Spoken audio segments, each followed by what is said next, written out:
You'd be surprised how many people get confused by this, but you own a dwelling, you need to have both policies, right? Because water is treated differently by both policies. On your homeowner's policy, basically think of it as if the water's coming from up top, that's your homeowner's policy. If the water's coming from street level, coming under the house basically, now you're talking about flood insurance, and they don't cover the same thing. So you have to have two separate policies.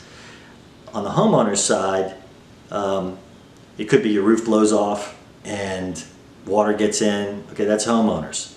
And you know, during Katrina, we had companies fighting over whether it was flood or homeowners or whatnot, because which one happened first, whether the water rose in your house or it came from the top.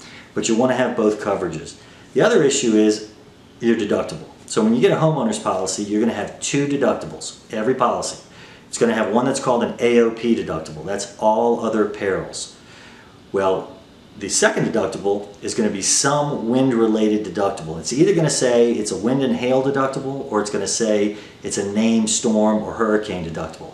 It's an important difference. Some companies do what's called wind and hail. That means any event that's as a result of just a bad storm, a tornado, hail, anything that at all, whether it's a named storm or not, you're going to have that deductible. And that deductible is generally going to be higher. It's going to be a percentage of how much coverage you have on your home. So you'll see like 2%, 5%. That's generally going to be a much higher deductible than your AOP deductible.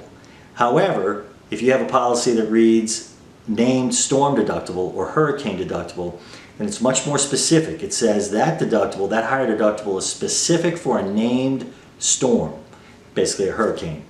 If it ends up being just a bad windstorm or tornado or hail damage, it then goes to your lower AOP deductible. I guarantee you most of you haven't checked your policy to see that. Go ahead and check it. Most companies these days in Louisiana are offering a named storm deductible. I highly recommend it when you can get it, because it limits your exposure on the higher deductible to just a named storm. And sometimes that deductible is higher than you might think it is. So take a look at it. If you want me to review what you have, I'd love to. Give me a call at 504-416-6439.